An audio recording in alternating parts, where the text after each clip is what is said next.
ശരിക്കും നമ്മൾ ഫുഡൊന്നും വേസ്റ്റ് ചെയ്യാൻ പാടില്ല. അപ്പോൾ തലേ ദിവസം എന്തെങ്കിലും ബാക്കി വന്നു കഴിഞ്ഞാൽ പിറ്റേ ദിവസം അതിനെ പുതിയ രൂപത്തിലാക്കി നമുക്ക് സെർവ് ചെയ്യാൻ പറ്റും. അപ്പോൾ അത്തരം ഒരു റെസിപ്പിയാണേ ഇന്ന് ഞാൻ ഉണ്ടാക്കുന്നത്.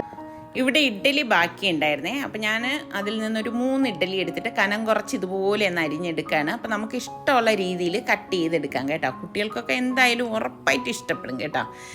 പിന്നെ നമുക്ക് വേണ്ടത് വെജീസാണ്. ഞാനിവിടെ ക്യാപ്സിക്കൻ 2 കളറും കുറച്ച് സ്വീറ്റ് കോണും ഒരു സവാളയും ഇരിപ്പുണ്ടായിരുന്നു. പിന്നെ കുറച്ച് എണ്ണയിൽ നമുക്ക് വറ്റൽമുളകും കടുകും ഇട്ട് പൊട്ടിച്ചിട്ട് ഇഡ്ഡലിയും കൂടി ഇതിലേക്കിട്ട് ഒന്ന് ഇളക്കി കൊടുക്കാം. ലേശം അടുക്കി പിടിച്ചിട്ടുണ്ടായിരുന്നേ. പിന്നെ നമുക്ക് അതേ പാനിൽ തന്നെ നമുക്ക് ഇതായി വെജീസ് ഇട്ടൊന്ന് ഇളക്കിയിട്ട് 1/4 ടീസ്പൂൺ വീതം മഞ്ഞൾപ്പൊടി, മുളക് പൊടി, ഗരം മസാലപ്പൊടി, ഉപ്പ് ചേർത്തൊന്ന് ഇളക്കി കൊടുക്കാം. ഇതിലേക്ക് 1 ടീസ്പൂണ് ടൊമാറ്റോ കെച്ചപ്പും ചേർത്ത് ഇളക്കിയിട്ട് നമുക്ക് ഈ ഇഡ്ഡലിയും ചേർത്ത് മിക്സ് ചെയ്തെടുക്കുമ്പം അടിപൊളി നമ്മളുടെ മസാല ഇഡ്ഡലി റെഡിയാണ്. എളുപ്പമല്ലേ, കുട്ടികൾക്ക് ഹെൽത്തിയുമാണ്. ഇഷ്ടപ്പെട്ടാണെങ്കിൽ ഇപ്പം തന്നെ ഒന്ന് ലൈക്ക് ചെയ്യണേ.